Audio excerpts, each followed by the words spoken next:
बिस्मिल्लाहिर्रहमानिर्रहीम। अस्सलामु अलैकुम वरहमतुल्लाहि वबरकातुहू। मोहतरम जनाब शौकत अली साहब, सदर अध्यक्ष उत्तर प्रदेश मजलिस इत्तेहादुल मुस्लिमीन,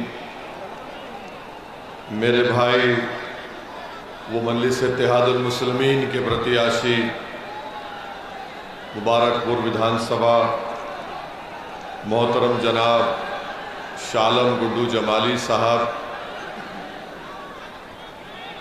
मंच पर बैठे हुए मजलिस इत्तेहादुल मुस्लिमीन के तमाम ज़िम्मेदारान, बुज़ुर्गान मिल्लत, मेरे अज़ीज़ दोस्तों और बुज़ुर्गों, मेरी इज़्ज़तदार माँ और बहनों, मेरे गयूर नौजवान साथियों, मैं मजलिस इत्तेहादुल मुस्लिमीन के महनगर के करमवीर आज़ाद साहब भी प्रत्याशी हैं, दीदारगंज के जावेद आलम साहब मजलिस इत्तेहादुल मुस्लिमीन के प्रत्याशी हैं, निज़ामाबाद से अब्दुल रहमान साहब हैं, गोपालपुर से अब्दुल्ला साहब हैं, सदर आजमगढ़ विधानसभा से खमर कमाल साहब हैं। मेरी आपसे गुजारिश है कि 7 तारीख के दिन आप तमाम लोग मुत्तहदा तौर पर अपने के वोट का, मतदान का इस्तेमाल करिए। पतंग के निशान पर बटन दबाकर आप भारत के लोकतंत्र को, भारत के जमहूरियत को, भारत के संविधान को और मजबूत करिए। हिस्सेदारी की इस लड़ाई में आप अपना सहयोग दीजिए। इंसाफ की इस लड़ाई में आप अपना साथ दीजिए। मजलूमों को इंसाफ दिलाने के लिए आप गुड्डू जमाली को अपना विधायक बनाइए और कमज़ोरों को ताकतवर बनाने के लिए आप गुड्डू जमाली को दोबारा मुबारकपुर से अपना विधायक बनाइए। मेरे अजीज़ दोस्तों और बुज़ुर्गों, बाबुल इल्म के इस मैदान में, इस ग्राउंड में ये मीटिंग होने जा रही है। मैं आप तमाम का बेहद शुक्रिया अदा करता हूँ कि आपने अपना कीमती वक्त निकाल कर आज के इस मीटिंग में शिरकत की और यकीनन हज़ारों की तादाद में आपका यहाँ पर जमा होना इस बात का पैगाम देता है कि मुबारकपुर की आवाम ने और आपने, आपके घर वालों ने, आपकी इज़्ज़तदार माँ और बहनों ने, यहाँ के बुज़ुर्गों ने, यहाँ के हर समाज की जनता ने ये तय कर लिया कि अब की बार दोबारा गुड्डू जमाली हमारा विधायक होगा। मेरे अजीज़ दोस्तों और बुज़ुर्गों, मैं आपका शुक्रिया अदा करता हूँ और मैं शुरुआत में इस बात का जिक्र करना चाहता हूँ कि कल हमारा भाषण हुआ था। अल्हम्दुलिल्लाह, अल्लाह के करम से नबी करीम सल्लल्लाहु अलैहि वसल्लम के सदक़े तुफ़ैल में, अहले बैत के सदक़े तुफ़ैल में हमको बोलने का मौका मिला। मेरे ख़्याल से मैं एक आधा घंटा या 35 मिनट कुछ बोला हूँगा। उसमें से एक चीज़ को हमारे चाहने वाले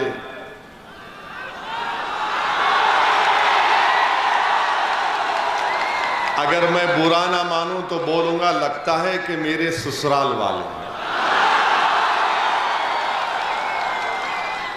इस पर तो फतवा नहीं ले सकते आप, आपको रिश्तेदार बना लिया होगा। सारी खुदाई एक तरफ, सारी खुदाई एक तरफ, उसके बाद नहीं बोलूंगा वरना बोलेंगे ये भी हमको बोल दिए। तो मैं ये बताना चाहूँगा हमारे दोस्तों को कि मैं उन लोगों के खिलाफ बोला और आज भी बोलूंगा। अगर आप ये समझ रहे हैं कि एक शोशा छोड़ने से ओवैसी खामोश हो जाएगा, नहीं होगा। आप तूफान को छेड़ेंगे तो तूफान और बढ़ेगा। तो मैं उन लोगों के खिलाफ बोला जो है मुट्ठी भर, मगर 8 या 9% ही है, मगर वो हम पर हाकिम बनते आए हैं, हमको कैदी बनाते आए हैं। तो इसीलिए मैंने उनके बारे में बोला। अब जहां तक रहा सवाल मौजिज़ उलमाए कराम का, ये भी रिकॉर्ड कर लो मेरे ससुराल वाले।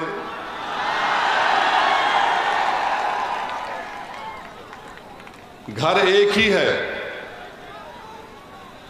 ये भी रिकॉर्ड कर लो कि जहां तक उलमाए कराम का मामला है, मेरा अकीदा है, अबू दाऊद शरीफ की हदीस है, हमारे महाराष्ट्र के जनरल सेक्रेटरी मौलाना अशरफी बैठे हैं,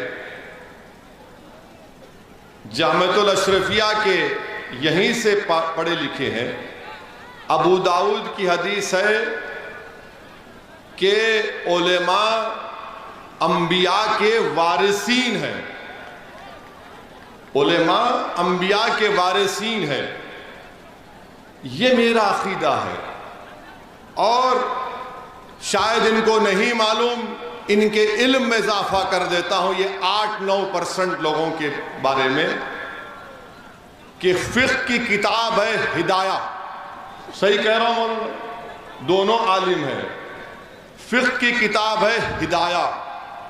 हिदाया के जिल्द अव्वल पर एक हदीस शरीफ लिखी गई कि रसूल करीम सल्लल्लाहु अलैहि वसल्लम ने इरशाद फरमाया कि जो इल्म से जिंदा होता वो कभी नहीं मरता।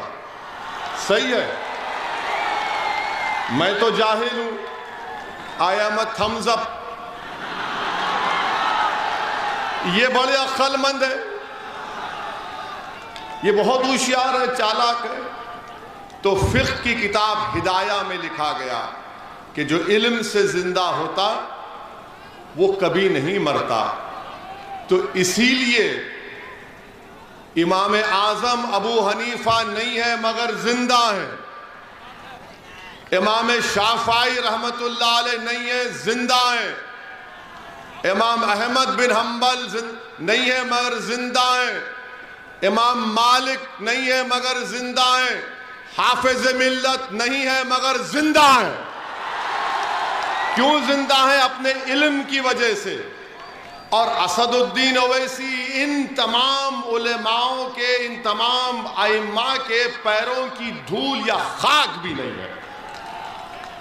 मैं फिर से कह रहा हूं कि मैं अगर मुझे उलेमाए किराम से मिलता हूं, मुलाकात करता हूं, तो मैं अपना सर अपनी नजरों को झुका कर रहता हूं, क्योंकि ये हदीस है अबू दाऊद शरीफ की।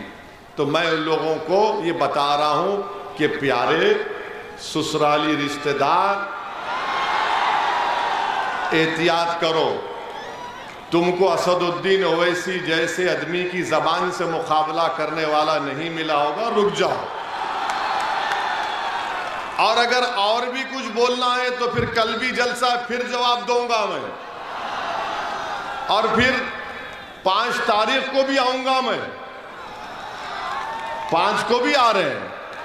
और इंशाअल्लाह ताला अल्लाह जब तक जिंदा रखेगा, कमली वाले के सदक़े में मुबारकपुर को आता रहूंगा और बोलता रहूंगा इंशाअल्लाह।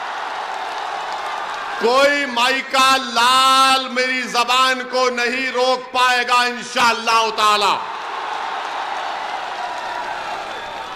तो मेरा जो अटैक था, मेरा जो हमला था, हमला 8-9% वालों पर था। इनको समझ में नहीं आया, बेकाबू हो गए कि हमारे सियासी आका पे बोल दिए, अरे उन तुम्हारे सियासी आका के बाप पर बोलूंगा।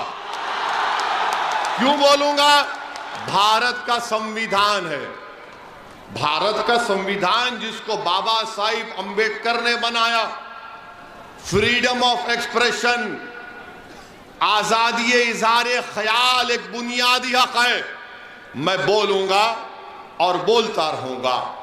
तो ये क्लैरिफिकेशन ठीक है ना? और बोले बस रुक जाओ यहां पे गुड्डू भाई, और आगे रुक जाओ, फिर देखते हैं कल क्या होगा। हम किसी का कर्जा बाकी नहीं रखते, सुन लो अखिलेश, हम किसी का कर्जा नहीं रखते बाकी, खुददार आदमी है।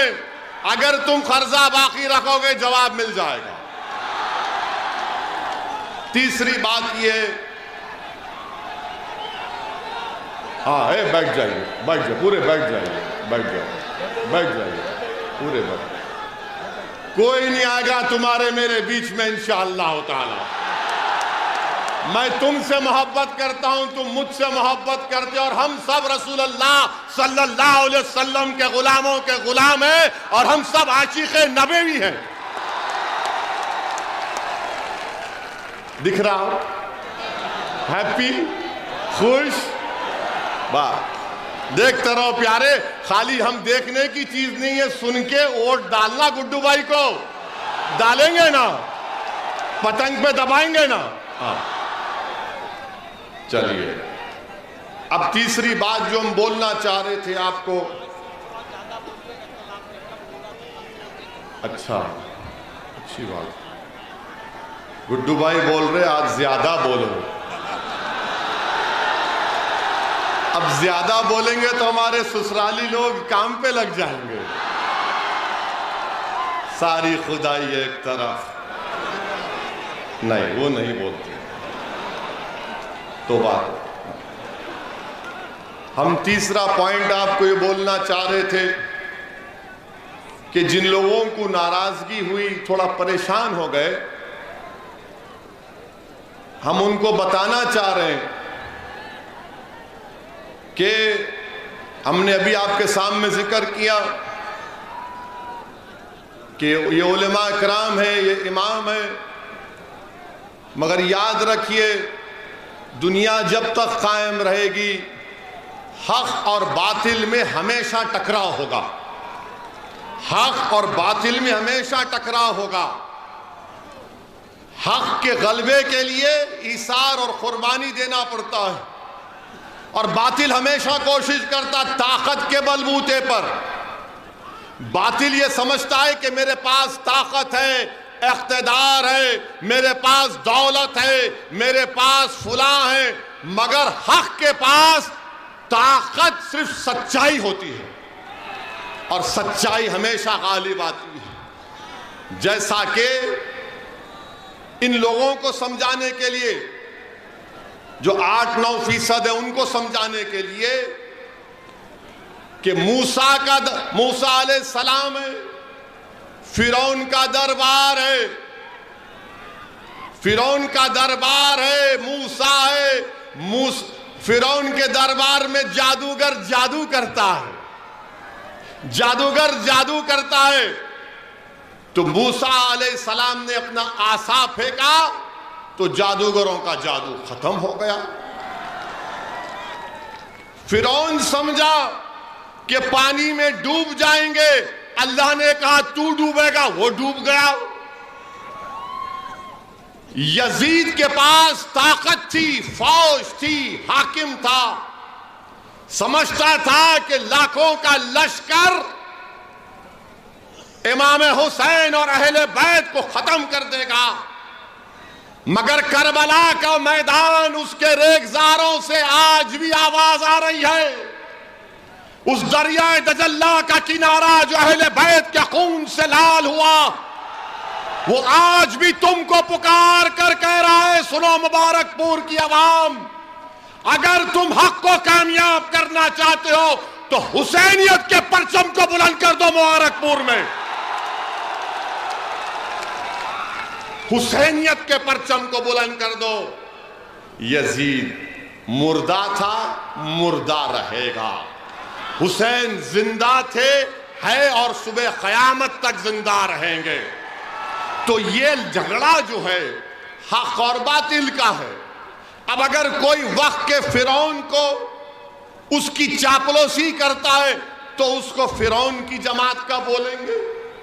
अगर कोई यजीद की तायीद करता है, जालिम की तायीद करता है, तो उसको क्या बोलते हैं आप जानते हैं। मगर असदुद्दीन ओवैसी, ये बात को मैंने अपने उलेमाए किराम के पैरों के पास बैठकर सुना। मैंने अपने मरहूम वालिद से तरबियत हासिल की कि जालिम कितना भी कवी हो, तुम हुसैनियत के परचम को बुलंद करो, सच्चाई को बयान करो।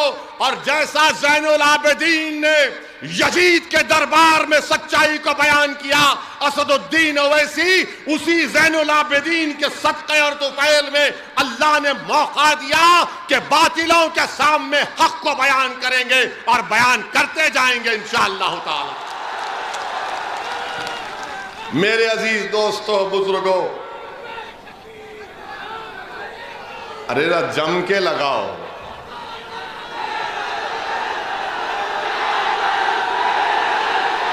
सुनिए, एक बात याद रखिए, ये आपकी मोहब्बत है, ये आपकी मोहब्बत है, मैं उसको सलाम करता हूं। मगर शेर कौन है मालूम आपको? शेर कौन है मालूम आपको? शेर अली है, अली ही रहेगा शेर। असदुल्लाह है वो। असदुद्दीन ओवैसी तो उनके पैरों की धूल भी नहीं है। मेरे अजीज दोस्तों और बुजुर्गों, इसीलिए हम आपसे अपील कर रहे हैं कि आप मुत्तहिद हो जाइए। मुत्तहिद होकर अपने वोट का इस्तेमाल मजलिस इत्तेहादुल मुस्लिमीन की कामयाबी के लिए करिए। और आपके सामने बहुत से लोग आएंगे, बहुत सी बातें करेंगे, मगर उनके बारे में भी हम खुलासा कर देते हैं। हमारी पांचवी बात यह है कि मैं हमारे बुनकर भाइयों को सलाम करता हूं। मैं उनको ये बात बताने आया हूं कि असदुद्दीन ओवैसी सरजमीन दखन से जरूर आता है, मगर मैं कोई नवाब या आला खानदान से नहीं आता हूं। मेरे बुजुर्ग भी, मेरे अजदाद भी वकालत करते थे, मेहनत किए, जुस्तजू किए, तो मैं उसी परिवार से आता हूं। मैं हमारे बुनकर भाइयों को सलाम करता हूं। ये वो काम कर रहे हैं जो हजरत आदम अलैहिस्सलाम करते थे। ये वो काम कर रहे हैं। वो हमको कपड़ा पहनाते हैं। और ये वो बरादरी है जो 8 महीने मंदी का शिकार रहती है और 4 महीने काम करके अपना पूरा साल भर का इंतजाम कर लेते हैं। मैं आपको सलाम करता हूं। ये वो अंसारी लोग हैं जो हर खैर के काम में, हक के काम में आगे बढ़ते हैं। और मैं हमारे अंसारी भाइयों को पैगाम और ये बताना चाहता हूं कि जैसा कि हमारे गुड्डू जमाली साहब ने कहा कि आप अकेले नहीं हैं, गुड्डू जमाली आपके साथ था, है और रहेगा। आपके वोट से इंशाअल्लाह, दुआओं से, आशीर्वाद से विधायक बनेगा। गुड्डू जमाली भी रहेगा और साथ में ये दीवाना भी आपके साथ रहेगा इंशाअल्लाह ताला। और मैं हमारे बुनकर भाइयों को बता रहा हूं कि महाराष्ट्र मालेगांव में हमारे विधायक मुफ्ती इस्माइल, वो खुद अंसारी हैं। मुफ्ती इस्माइल साहब मालेगांव के हमारे एमएलए हैं, मजलिस इत्तेहादुल मुस्लिमीन के। वो हमारे पार्टी लीडर हैं। महाराष्ट्र की विधानसभा में 2 एमएलए हैं हमारे, एक मुफ्ती इस्माइल और धूलिया से हमारे शाह साहब हैं।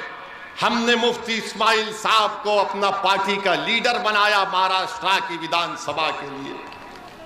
तो मैं हमारे बुनकर भाइयों को भी कहना चाह रहा हूं कि मैं जानता हूं कि यान का मसला है, यान का रॉ मटेरियल का मसला है। मैंने उस मसले को उठाया भी था, पार्लियामेंट में भी उठाया था। और जब आज से 2017 या 18 में एक मीटिंग बुलाई गई थी, उस मीटिंग में भी मैं गया था, तो आप हमारे बुनकर भाई सन 57 की जंग आज़ादी के बाद कोई माऊ से, तो कोई मुबारकपुर से निकलकर कोई मालेगांव गया, तो कोई शोलापुर गया। मैं आप तमाम को सलाम करता हूं और आपको यकीन दिलाता हूं हम आपके साथ हैं, आपकी लड़ाई में आपके साथ रहेंगे। आप हरगिज इस बात की फिक्र मत करिए कि आप पर अगर कोई एक तकलीफ आएगी तो वसदुद्दीन ओवैसी उसकी तकलीफ को अपने सीने में महसूस करेगा और आपके साथ कंधे से कंधा मिलाकर मैं और गुड्डू जमाली आपके हक के लिए, आपके मान सम्मान के लिए हम लड़ते आए हैं और लड़ते रहेंगे इंशाअल्लाह ताला। मेरे अजीज दोस्तों और बुजुर्गों, छठी चीज जो आपको हम ये बताना चाहते हैं कि गुड्डू जमाली साहब ने अपनी तकरीर में, शाह आलम गुड्डू जमाली साहब ने कहा कि उन्होंने मजलिस इत्तेहादुल मुस्लिमीन में क्यों शमूलियत अख्तियार की। इसलिए अख्तियार की कि उनको अपनी इज्जत, मान सम्मान, उनकी गीरत उनको प्यारी थी। मैं उनको सलाम करता हूं कि अल्लाह सुब्हाना व तआला ने उनको खुददार बनाया, अल्लाह उनको और खुददार बना दे। मगर मेरे अजीज दोस्तों और बुजुर्गों, तकलीफ भी होती है, बहुत तकलीफ होती है कि जब एक शख्स जिसको समाजवादी पार्टी ने दावत दी, पीछे पड़ गए, आओ आओ हमारे पास। एक बात आप मेरे सवाल का जवाब दे दीजिए,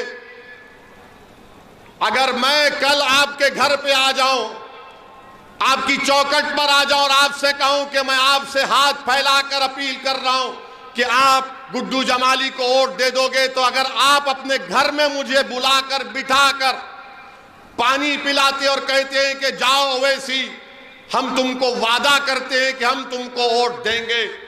जब गुड्डू जमाली को अखिलेश ने घर पर बुलाया, अपने घर पर बुलाकर झूठ बोला, घर पर बुलाकर झूठ बोला और झूठ बोलकर धोखा दे दिया। ये समाजवादी पार्टी के नेता अखिलेश यादव का किरदार है कि घर को बुलाकर, अपने घर को बुलाकर, गुड्डू भाई आजमगढ़ में कहां से लड़ना है लड़ो। गुड्डू भाई ने कहा कि हम मुबारकपुर के विधायक हैं, उनको आश्वासन दिया, तयक़ुन दिया और उसके बाद लॉलीपॉप पे लॉलीपॉप, लॉलीपॉप पे लॉलीपॉप देता गया। अब जो समाजवादी में रुक गए हैं, चूसो लॉलीपॉप, चूसो, मारो सीटी गाजर की पुंगी की। सत्ता में नहीं आने वाले हैं, याद रखो, हमारी बात को लिख के रख लो। गुड्डू जमाली साहब ने एक बेहतरीन फैसला लिया है, एक बहादुरी का फैसला लिया है और उन्होंने फैसला अपने लिए नहीं लिया है, ये बात आपको समझने की जरूरत है। गुड्डू जमाली को का टिकट काटना ये मुबारकपुर की जनता की तौहीन है। गुड्डू जमाली को अखिलेश अपने घर में बुलाकर वादा करके धोखा देता है। ये धोखा गुड्डू जमाली का इनफरादी नहीं है, बल्कि पूरे मुबारकपुर की जनता को धोखा दिया समाजवादी के नेता अखिलेश यादव ने।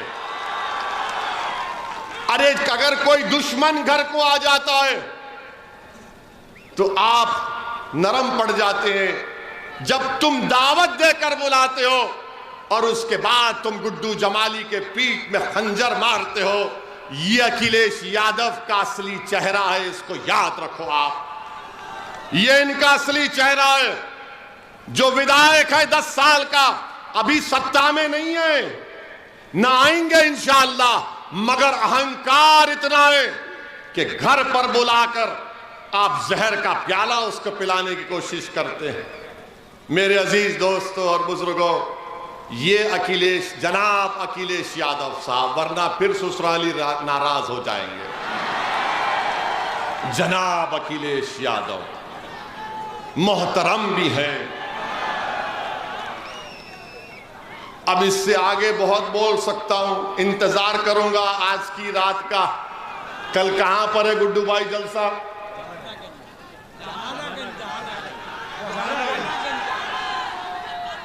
कल जहानागंज में है। आएंगे ना आप? कितने आएंगे? हाथ उठाइए। वहां पर पूरे जहां की बात होगी इंशाअल्लाह। मेरे अजीज दोस्तों और बुजुर्गों, ये इनका असली चेहरा समाजवादी पार्टी के नेता का। अब सातवीं बात हमारी सुन लो आप, कि यहां से मुलायम सिंह यादव साहब भी एमपी थे, अखिलेश यादव भी अभी एमपी हैं। मैं भी हैदराबाद से चौथी मर्तबा का एमपी हूं। मैंने अपने क्षेत्र में एक मिसाल दे रहा हूं आपको। एक विधानसभा है, उसका नाम कारवान है।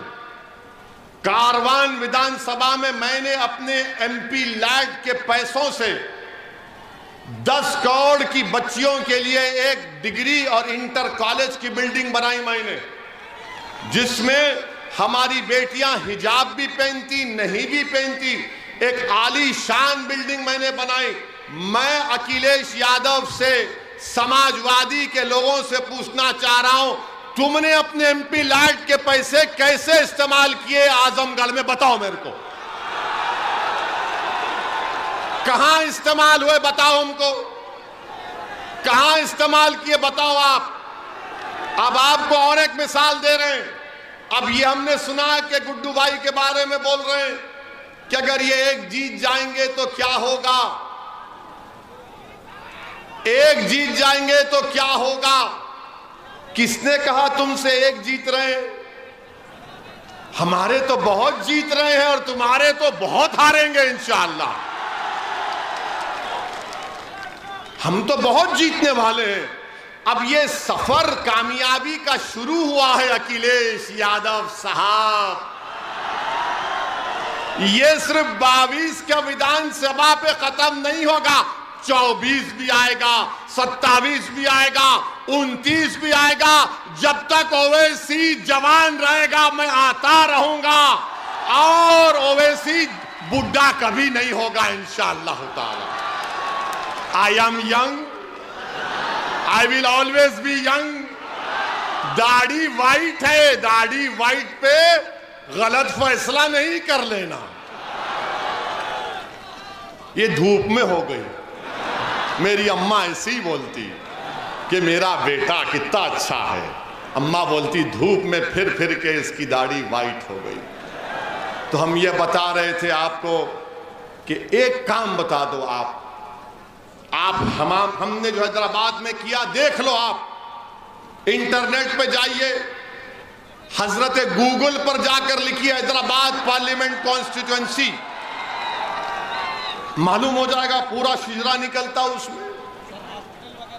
हाँ बोलेंगे, अभी आएंगे गुड्डू भाई, पूरा बोलेंगे, आप फिक्र मत करिए गुड्डू भाई। आपको जिताएंगी जनता और अल्लाह जिताएगा इंशाअल्लाह आपको। हमने ये काम किया। एक विधानसभा की बात कर रहे हैं आपको, वही विधानसभा में हमारे, वही प्रदेश में हमारे सिर्फ 7 विधायक हैं। कितने? 7। हम कभी मंत्री नहीं बने, ना कभी बनेंगे तेलंगाना में।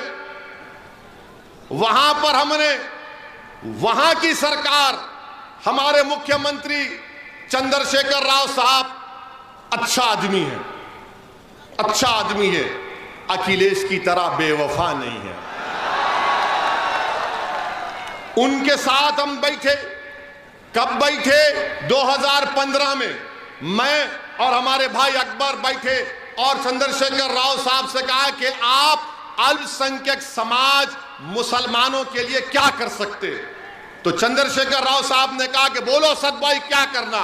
हमने कहा सर, जैसा दलित समाज के लिए और ओबीसी समाज के लिए, पिछड़ा समाज के लिए आपने स्कूल कायम किए, वैसे ही स्कूल आप अल्पसंख्यक समाज मुसलमानों के लिए कायम किए। आपको जानकर खुशी होगी कि 7 एमएलए, कोई मंत्री नहीं है। हमारी मजलिस-ए-इत्तेहादुल मुस्लिमीन की मुतालबे पर तेलंगाना के मुख्यमंत्री ने तेलंगाना में अल्पसंख्यक समाज के लिए स्कूल खोले, रेजिडेंशियल स्कूल 6 क्लास से 12th क्लास तक बच्चियों के लिए और बच्चों के लिए, जिसमें पढ़ाई फ्री, रहना फ्री, खाना फ्री, और उस स्कूल में एडमिशन के लिए एंट्रेंस एग्जाम लिखना पड़ता। अब आपको बता रहे आपकी ताकत क्या होती है, आपके विधायक की। सब लोग बोलते सत्ता आएगी, क्या तुम मुख्यमंत्री बनोगे, क्या तुम मंत्री बनोगे? अरे सबको बाजू रखो। 7 विधायक हैं। आज तेलंगाना में पिछले 6 साल से 60,000 मुसलमान बच्चे और बच्चियां गवर्नमेंट के पैसों पर फ्री में तालीम हासिल कर रही हैं। फ्री में 1,000 2,000 नहीं, 60,000 30,000 हमारी बेटियां, 30,000 हमारे बेटे जो गरीब परिवार के हैं, जिनके माँ बाप, जिनका वालिद ठेला बंडी पर कारोबार करता, जो जरी का काम करता, जो टेलर है, जो रंगरेज है, जो फुटपाथ पर कारोबार करता, उनकी औलाद फ्री में तेलंगाना में 60,000 बच्चे और बच्चियां फ्री में पढ़ रही हैं। हमको अगर मंत्री बनना होता तो बहुत पहले बन जाते। हमको मंत्री बनने का कभी शौक था ना है ना कभी रहेगा। हमारी जिंदगी का मकसद ये कि जो हमको वोट डालता है, धूप में खड़े होकर जो लाखों की तादाद में हमारे भड़काऊ भाषण को सुनने के लिए आते हैं, हम उनके लिए क्या कर सकते हैं? अगर जरूरत पड़ी तो हम अपनी जान को भी तुम पर फिदा कर देंगे। याद रखो हमारी इस बात को। 60,000 बच्चे और बच्चियां पढ़ रहे हैं तेलंगाना में। बताओ अखिलेश यादव, तुम मुख्यमंत्री थे, आपके वालिद मुख्यमंत्री थे, एक 10 स्कूल तो बताओ जो तुमने अल्पसंख्यक समाज के लिए खोले। बताओ तुम। और हम हमारे ससुराल के लोगों से भी पूछ रहे, तुम भी बताओ, तुम भी बताओ। बताओ सिर्फ 7 एमएलए, 60,000 बच्चे और बच्चियां पढ़ रहे हैं। कभी हैदराबाद आइए, हमारे मेहमान रहिए, हम आपको लेके जाएंगे इन स्कूलों को, आप खुद देख लीजिए। गवर्नमेंट का पैसा है, एक पैसा गरीब नहीं देता उसमें। हमारे से लोग आके लड़ते, बोलते कि अगर तुम एडमिशन नहीं दिलाओगे तो हम तुमको वोट नहीं देंगे स्कूल में। ये मिजाज हमको पैदा करना है। और तीसरी बात, लोग बोलते हैं कि ओवैसी फिरका परस्त है। अरे भाई, हैदराबाद में मेरे 44 कॉरपोरेटर हैं, 44 में हमारे 5 हिंदू भाई हैं। अच्छा, ये जब हमारे पास 1 साल पहले बल्दिया का इलेक्शन हुआ तो बाबा आए थे हमारी कॉन्स्टिट्यूंसी में। 4 घंटे योगी फिरे हैदराबाद पार्लियामेंट कॉन्स्टिट्यूंसी में, 4 घंटे। और जहां कहीं भी जाते, ओवैसी ये, ओवैसी वो, ओवैसी ये। अकेले हैं ना बाबा, कोई नहीं है तो गुस्सा हम पे ही निकालते। अकेले हैं बेचारे, अकेले रहते हैं। तो 4 घंटे हमारे हैदराबाद पार्लियामेंट कॉन्स्टिट्यूंसी में फिरे। अमित शाह आए थे। अमित शाह जिस कॉन्स्टिट्यूंसी में, एक कॉन्स्टिट्यूंसी में आकर अमित शाह जाकर प्रचार करे, आपको मालूम जिस कॉन्स्टिट्यूंसी में अमित शाह गए, पुराना पुल उस वार्ड का नाम है। और 4थी मर्तबा उस वार्ड से कौन जीता? मजलिस-ए-इत्तेहादुल मुस्लिमीन का काउंसलर, उसका नाम क्या है? राज मोहन। 4थी मर्तबा अमित शाह खुद गए। तो वहां के हमारे पिछड़ा समाज के लोग, हमारे आलाजाद के हिंदू भाई बंगाली हिंदू अग्रवाल समाज के लोग बोले कि यहां पर मोदी भी आ जाए, योगी भी आ जाए, अमित शाह भी आ जाए, हम वोट तो देंगे, ओवैसी को वोट देंगे, क्योंकि हमने काम किया, राजमोहन ने काम किया। और वो ऐसा इलाका है जहां पर फसाद होता था, पहले गड़बड़ होती थी। अगर कभी गड़बड़ होती है वहां पर, आज से 6-8 महीने पहले भी बस बदमाश किस्म के लोग कोशिश किए, तो राजमोहन कहां जाकर ठहरा? राजमोहन मुसलमान इलाकों में जाकर ठहरा और मजलिस का मुस्लिम नेता हमारे हिंदू भाइयों के पास जाकर ठहरा, बोला कुछ नहीं होगा, कोई पत्थर नहीं मारेगा, अमन रहेगा। यह काम मजलिस हैदराबाद में किया। अरे क्या मामूली बात है 44 कॉरपोरेटर जीतना हैदराबाद में, कि योगी आए, अमित शाह आए, बीजेपी के जितने बड़े बड़े लीडर थे प्लेन से देख रहे थे हैदराबाद, तो कूद जा रहे थे। हम बोले कूदो, और कितने कूदते कूदो, सब कूद लिए, मगर हम सबको नचाकर वापस भिजा दिए। तो यही काम आपको करना है। मुबारकपुर में बहुत कूद रहे हैं, ये कूद रहा, वो कूद रहा, यहां से कूद रहा, ये दीवार फलांग लगा रहा, वो दीवार फलांग लगा रहा। तो कूदने वालों का साथ मत दो। एक मर्द मुजाहिद जो आपके लिए लड़ रहा है, उसका नाम गुड्डू जमाली है, उसको कामयाब करेंगे आप इंशाअल्लाह ताला। अच्छा, फिर अकबरुद्दीन के ऊपर बोलते, अकबरुद्दीन ओवैसी ने अपनी विधानसभा में 2 मंदिरों के लिए चीफ मिनिस्टर के पास बैठकर 20 करोड़ रुपए मंजूर कराए मंदिर में कम्युनिटी हॉल बनाने के लिए। 20 करोड़ रुपए। अब बोलो कौन ध्रुवीकरण कर रहा है, कौन तुष्टीकरण कर रहा है? क्या मामूली बात है? क्या असदुद्दीन ओवैसी हैदराबाद के सिर्फ मुसलमानों के वोट से जीतता है? नहीं, असदुद्दीन ओवैसी हैदराबाद के हर उस नागरिक का वोट लेता है जो भारत का है, जो संविधान पर, भाईचारगी पर, भारत की खूबसूरती पर यकीन कर रखता है। और यकीनन मैं मुसलमान हूं, मगर क्या मैं किसी का काम नहीं करूंगा? बिल्कुल करूंगा, करता आया हूं। हम काम करके दिल जीतते हैं। मेरे अजीज दोस्तों, बुजुर्गों, तो ये कूदने वालों की बात का यकीन मत करिए। ये खाली कूदते हैं बंदरों की तरह, एक डाली से यहां, कभी इधर कभी उधर, हो छोड़िए, उनसे नहीं होने वाला है। और फिर हमारे पास अब बोलते मजलिस हिंदुओं के खिलाफ है। बताओ, मेरा एक बयान बताओ कि जिसमें मैंने अपने हिंदू भाइयों के खिलाफ कोई बात कही है, तो एक बयान बताओ। इनको लगता है चेहरे पे दाढ़ी है, सर पे टोपी है, तो मौलाना मुल्ला है, इसको हम घेर लेंगे। अरे बाबू, तुम्हारे जैसे 100 भी आए तो नहीं घेर सकते मुझे। और औरंगाबाद, सुनिए, थक तो नहीं गए ना? बोले, नींद आ रही है क्या? जाग रहे हैं ना? हाँ, जागते रहना है 7 तारीख तक। 7 तारीख तक जागते रहना, वरना हमारे ससुराल वाले आएंगे, आकर बोलेंगे, ए भाई, ये जज्बाती भाषण तो बहुत देता है, मगर बीजेपी, बाबा, मोदी, घोष, इसका क्या होगा? इसका भी हल है हमारे पास, इसका हल है हमारे पास। आपको एक ऐसे विधायक की जरूरत है जो आपकी आवाज को उत्तर प्रदेश की विधानसभा में पहुंचाएगा। हम आपको बता रहे थे, औरंगाबाद में इम्तियाज जलील मजलिस इत्तेहादुल मुस्लिमीन के विधायक ने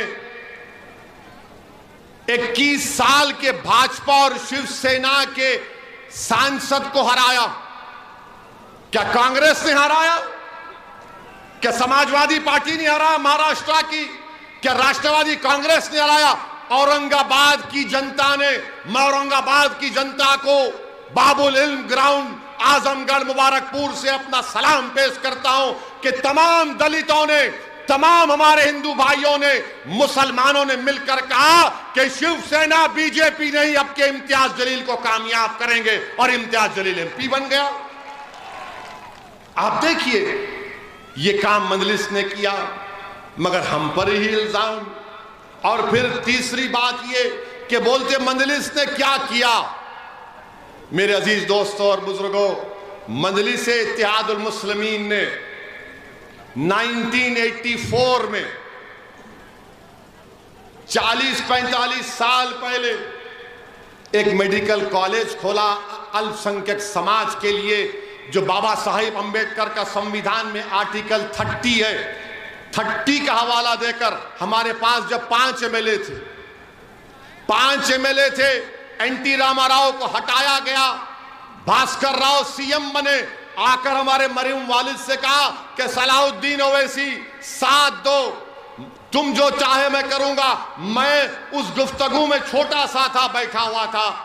नाडेल्ला भास्कर राव ने कहा ओवैसी क्या चाहिए, तो मेरे वालिद मरहूम ने कहा कि भास्कर राव मुझे कागज का टुकड़ा चाहिए। वो बोला ताज्जुब क्या? बोले क्या? उसने कहा तुम गवर्नमेंट का परमिशन दे दो मुझे कि मैं अल्पसंख्यक समाज के लिए, उनके तालीम में उनको उठाने के लिए उनको डॉक्टर इंजीनियर बनाना चाहता हूं। 84 में हमने एक पैसा नहीं लिया, एक कागज का टुकड़ा गवर्नमेंट का परमिशन खोला। हर साल 150 मुसलमान बच्चे बच्चियां डॉक्टर बनकर निकलती हैं। आप सोच लो 84 से। और अखिलेश यादव, हमारी बात का यकीन नहीं आया, तुम अपने पिताजी मुलायम सिंह यादव से पूछना, वो भी आए थे हमारे अस्पताल को देखने के लिए। देखकर ताज्जुब किए और बोला कि सलाहुद्दीन ओवैसी ने तो ताजमहल बना दिया, इतना बड़ा अस्पताल है 500 बेड का। तुम्हारे वालिद मरहूम ने कहा वो ताजमहल किसी बनाने वाले ने एक शख्स की मोहब्बत में बनाया, मैंने अपनी गरीब जनता की मोहब्बत में इस ताजमहल को बनाया हूं, जो मेरे मरने के बाद भी गरीबों की खिदमत करता रहेगा। ये जज्बा है हमारा, ये जज्बा है हमारा। MBA college, MCA college, school of pharmacy, architecture, ये सब किसके? मेरे जाती नहीं है। मेरे मरने के बाद मेरी औलाद में नहीं बटेगा। ये कौम का है, आपका है, आप इसके मालिक रहेंगे। क्योंकि आपने धूप में, सर्दी में भूखे रहकर आपने वोट डालकर हमको कामयाब किया, तो ये असासे जो आपने हमको ताकत दी, हमने कायम किए, आपको फायदा पहुंचेगा। इसीलिए हैदराबाद में सब आते हैं, हम सबसे कहते हैं कि रुख उधर करो, इधर का रुख मत करो, ये तूफान में तुम्हारी कश्ती डूब जाएगी। तो हम भी चाहते हैं कि मुबारकपुर में भी वही तूफान खड़ा होगा इंशाअल्लाह ताला। आप वो तूफान बर्पा करेंगे, आप वो तूफान बर्पा करेंगे, आप वो तूफान बर्पा करेंगे, वो तूफान बर्पा करेंगे आप। और क्या तूफान है? वो मोहब्बत का तूफान है, नफरत का नहीं होगा। वो मोहब्बत का तूफान होगा जिसमें मुबारकपुर का हर गरीब, चाहे किसी मजहब का हो, किसी समाज का हो, वो बोलेगा कि हाँ ये मेरा तूफान है, इस तूफान के जरिए हम कामयाबी हासिल कर सकते हैं। ये मजलिस इत्तेहादुल मुस्लिमीन ने काम किया हैदराबाद में, ये काम भी मुबारकपुर में हो सकता है। आप कामयाब करिए। लोग बोलेंगे गुड्डू जमाली साहब को हमने 2 मरतबा विधायक बनाया, यकीनन आपने बनाया, आपको सलाम, आपको सलाम। मगर अब की बार फर्क क्या है बताओ?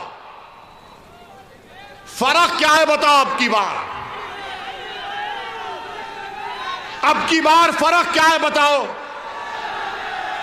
फर्क यह है कि कल तक गुड्डू जमाली भाई बसपा के नेता थे, अब वो आपके नेता बनेंगे इंशाअल्लाह ताला। ये फर्क है, ये आपका नेता बनेगा।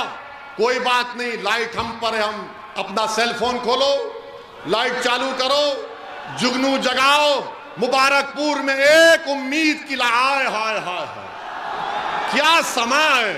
अखिलेश देख लो इसको, ये रोशन हो चुका है मुबारकपुर। अब लाइट जल चुकी, अब मशाल जल चुका। अब 7 तारीख को इंशाअल्लाह ताला यही लाइट रहेगी बस। वाह वाह वाह, आप लोग बड़े तेज हैं। सेलफोन लाइट, ये जंगल में जुगनू चमक रहा है। अब तो ससुराल वाले और परेशान हो जाएंगे। हाँ, इधर भी है, छत पर भी है, हाँ दाहिने भी है। हम देख रहे हैं सबको। आपका बेहद शुक्रिया। हाँ, माए बहनें भी हैं माशाअल्लाह से, हिजाब और निकाब पहन कर, उनको सलाम। तो मेरे अजीज दोस्तों और बुजुर्गों, ये हमारे ससुराल वाले बन करे क्या लाइट? लगता है बहुत बोल दिए तो लगता है कि भाई ये ज्यादा बोल दिया।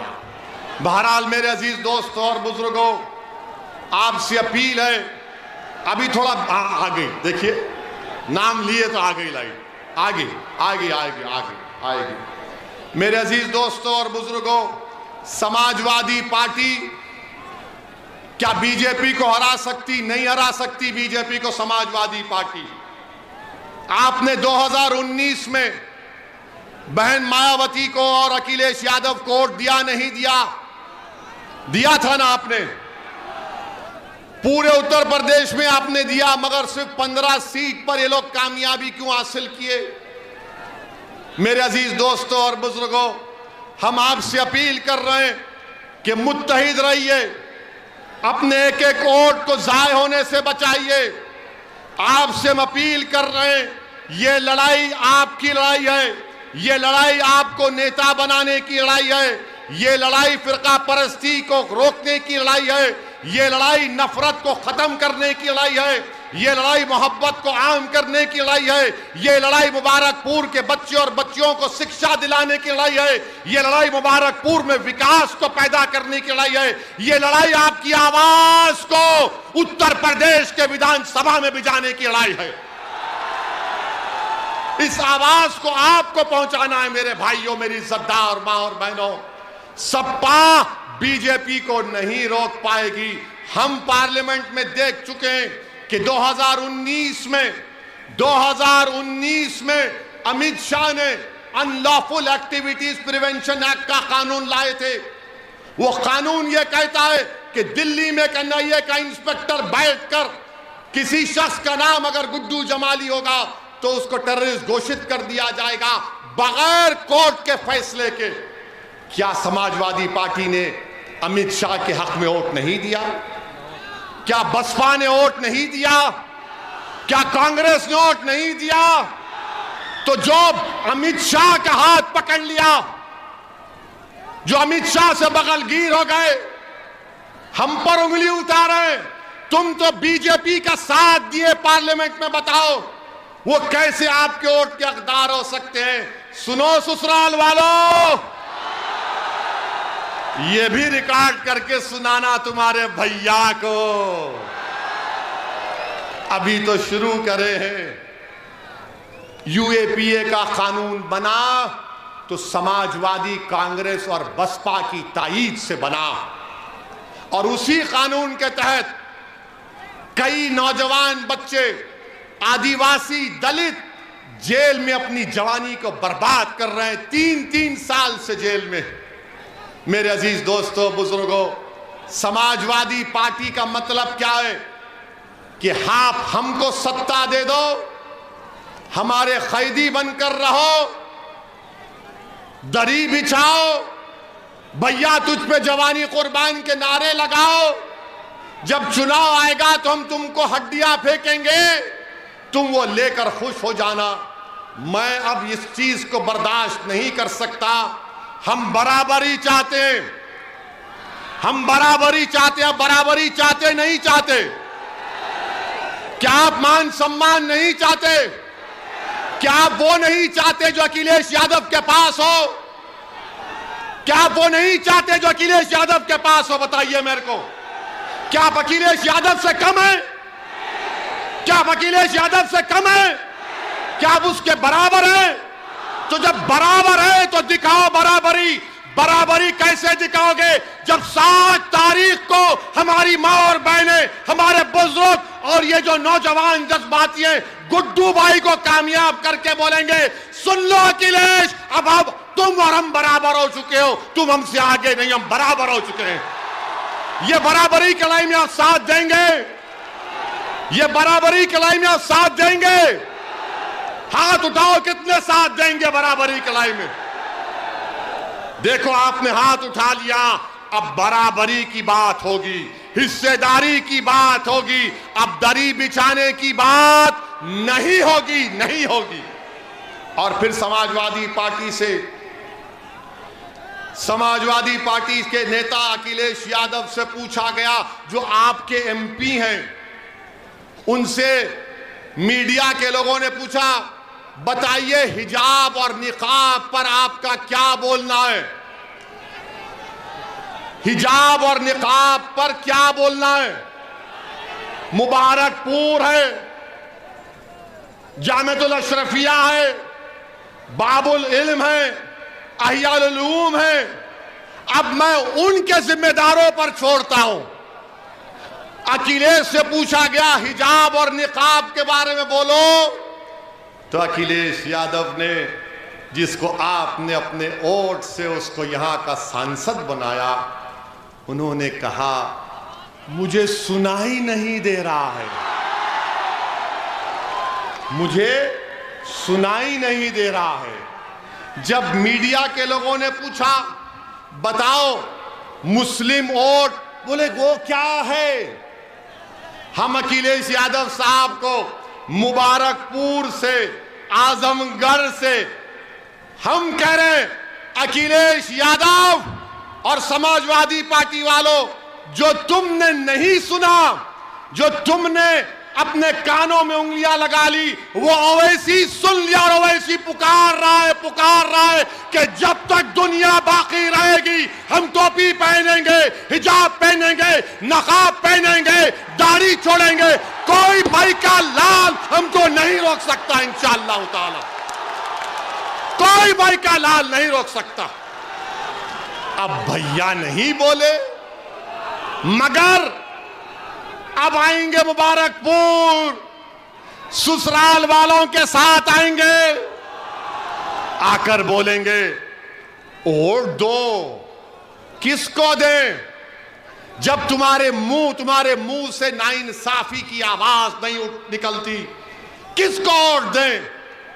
हमने उठाया था हिजाब के निकाब के मसले को, सबने कहा ओवैसी उत्तर प्रदेश के चुनाव में हिजाब और निकाब को लाया, तो मैंने कहा, तुम भारत के संविधान को नहीं जानते नादानों, मेरे ससुराल वालों। अंबेडकर का बनाया हुआ संविधान में आर्टिकल 29 है, कल्चर है मेरा हिजाब, निकाब, दाढ़ी और टोपी। भारत के संविधान में फंडामेंटल राइट है, मैं अपने फंडामेंटल राइट पर चलूंगा, तुम नहीं छीन सकते मुझसे। और जब उस बच्ची से बात हुई थी जिसको बलवाइयों ने घेर लिया, हमने उससे फोन किया और हमने उस बच्ची को कहा कि बेटी अल्लाह तुमको सलामत रखे, तुम्हारे माँ बाप को सलामत रखे, क्योंकि उन्होंने तुमको बहादुर बनाया। क्या मुबारकपुर की हमारी माँ और बहनें, मुझे यकीन है कि आप भी गयूर हैं, आप भी बहादुर हैं। मुझे यकीन है कि मुबारकपुर की वो औलाद अपने माओ को शर्मिंदा नहीं करेगी, बल्कि बहादुरी के साथ 7 तारीख के दिन अपनी मान सम्मान के नाम पर गुड्डू जमाली को वोट देगी। और उस दिन जब जाएंगे 7 तारीख को, तो जरा हिजाब, निकाब, टोपी पहनकर भी जाना, ताकि भैया को मालूम हो जाए कि जो जबान नहीं खोलता, देखो अब हम खोल रहे हैं। ये हमारी शनाख्त है और हमारी शनाख्त कोई हमसे नहीं छीन सकता। अब हम एक और, कितना टाइम? 10 मिनट है। अरे कल भी आ जाओ, नहीं आएंगे? आइए। तो हम आपसे अर्ज कर रहे थे, अभी हमारे बीजेपी पे भी बोल देते हैं थोड़ा, बाबा का खर्जा उतारते हैं, मोदी जी का भी, अमित शाह का भी खर्जा है। बाबा ने आजमगढ़ को के ताल्लुक से कहा, शौकत बता रहे थे, बाबा ने कहा 10 मार्च के बाद आजमगढ़ की हवा निकाल दूंगा। बाबा, हमने जो मुबारकपुर में हवा पैदा की, जो अल्लाह उसके रसूल के सदक़े में पैदा हुई, अहले बैत के सदक़े में पैदा हुई, अहले दिल की दुआओं की वजह से पैदा हुई। बाबा, तुम कौन सी हवा निकालते हमको नहीं मालूम, मगर ये जो हवा यहां से निकलेगी वो पूरे उत्तर प्रदेश में जाएगी, पूरे भारत में जाएगी, और सुबह कयामत तक ये हवा रहेगी। रहेगी ना? ये हवा रहेगी ना? ये हवा रहेगी ना? बस बाबा, आप निकालो हवा। बाबा नौकरी नहीं दे पाए, हवा निकाल दूंगा। बाबा बिजली नहीं दे पाए, हवा निकाल दूंगा। बाबा किसानों का मसला हल नहीं करे, हवा निकाल दूंगा। बाबा सांड का मसला हल नहीं करे, हवा निकाल दूंगा। बाबा दवा नहीं दे पाए, हवा निकाल दूंगा। बाबा को गरीबों की लाशें तीरती नजर नहीं आई, हवा निकाल दूंगा। ऑक्सीजन नहीं दिए, हवा निकाल दूंगा। अरे बाबा, जब गरीब ऑक्सीजन की हवा के लिए तड़प रहा था, आप नजर नहीं आए। कोविड में अगर मुबारकपुर में कोई नजर आया जो गरीबों के दरमियान में था, जो अपनी इस्तेताअत के मुताबिक कोशिश कर रहा था, उसका नाम क्या था? गुड्डू जमाली था। गुड्डू जमाली था। क्या अखिलेश यादव नजर आए लॉकडाउन में? वो तो लंदन में थे, मालूम हुआ लंदन में थे भैया, लंदन में तफरीह कर रहे थे, और गुड्डू भाई आपके दरमियान में आपके गम को कम करने की कोशिश कर रहे थे। और फिर मोदी जी देश के अमित शाह पे बोल देते हैं, वरना ससुराल वाले बोलेंगे हम पे इतना बोले, उन पे नहीं बोले। हमारे भाषण को तराजू में तोलते ससुराल वाले, ऐसा कितना हुआ, कितना। अबे क्या टमाटर खरीद रहे तुम यहाँ के? हैं? अमित शाह साहब के बारे में आपने सुना, कितने ज्ञानी है वो, बहुत ज्ञानी है। हाँ, अमित शाह साहब ने उत्तर प्रदेश युवाओं से कहा कि जो युवा हमको वोट दे देगा, जो 12वीं के बाद इंटर में जाएगा, हम उसको लैपटॉप सेलफोन देते। हाय हाय हाय, ये तो हमारे ससुराल वालों से भी बड़े ज्यादा बात कर गए। 12th के बाद इंटर, ये हमको पता नहीं था मोदी जी। क्या आपने भारत को बना रहे हैं, देश के होम मिनिस्टर हैं। अभी हमको कल एक और वीडियो किसी ने भिजाया, नहीं मालूम सच है या नहीं मालूम। उस वीडियो में था, कहीं पर अमित शाह भाषण दे रहे थे, तो भाषण में कहा मैं यहां पर फुला तारीख को 2070 में आया था। हैं? हैं? 2070 में आया? हैं? ये हमारे बुजुर्ग इमाम गजाली बोले कि आलम अरवाह में मैंने कुछ बोल दिया था, ये तो उल्टा बोल रहा हूं। 2070 में मैं आया था, ये वापस कैसे आ गए? फिर 2070 से 22 में वापस आ गए। वाकई में शाह है ये, वाकई में शाह है, मान लिया। आपके कशो करामात को मान लिया कि आप जो है 40 साल पीछे पलट के आ गए। वाह, 2070 में आया था, अब 2022 में आया। अब हमारे मीडिया के लोग जो मोदी को चाहने वाले बोलेंगे यार वैसे तो एक को पकड़ क्यों लेता है इसको, है? स्लिप ऑफ द टंग, जबान फिसलती है। हमारी नहीं फिसली आज तक, फिसली हमारी जबान? हम किसी समाज के खिलाफ बोले, किसी मजहब के खिलाफ बोले? हाँ, अखिलेश के खिलाफ बोले, मोदी के खिलाफ बोले, योगी के खिलाफ बोले, और बोलते रहेंगे। हमारा संविधान का हक है। अब आप देखिए मोदी जी, अभी 5 मिनट है, अनने फिक्र मैं आपका हो गया, मैं मुबारकपुर का हो गया अल्हम्दुलिल्लाह। आपने असदुद्दीन अवैसी को खरीद लिया है और ईमानदारी से कह रहा हूं, अल्लाह जब तक जिंदा रखेगा इंशाअल्लाह ताला ना मैं गुड्डू भाई को छोड़ूंगा ना आपको छोड़ने वाला हूं। मोदी जी ने क्या कहा कि उत्तर प्रदेश की जनता हमको वोट दे रही है क्योंकि वो मोदी का नमक खाए। नहीं मोदी जी, हम देश का नमक खाए हैं और खाते रहेंगे, हम तुम्हारा नमक नहीं खाए हैं। हम जहर खाना पसंद कर लेंगे, मोदी का नमक खाना नहीं पसंद करेंगे। हम देश का नमक खाकर आगे बढ़े हैं, हमारी माओ ने हमको देश का नमक खिलाया है। मोदी जी में इतना अहंकार है, अपने आप को दिल्ली के बादशाह सलामत समझ रहे हैं, वो अब चौकीदार नहीं रहे। और मोदी जी कह रहे हैं कि मैं 10 मार्च के बाद सांड का मसला हल करूंगा। मोदी जी 7 साल से चाय पीकर आप सो गए थे क्या? और बाबा ने कहा, जब मोदी जी ने कह दिया तो मैं वजीर, तो बाबा ने कहा मैं उसको हर घर को 900 रुपये दूंगा सांड को पालने के लिए। अरे बाबा, तुमने मदरसा मॉडर्नाइजेशन में तनख्वाह नहीं दी, टीचर की भर्ती नहीं की, डॉक्टर की भर्ती नहीं की, नर्सेस की भर्ती नहीं की, नौकरियों की भर्ती नहीं की, ऑक्सीजन नहीं दिया, कुछ नहीं दिया बाबा।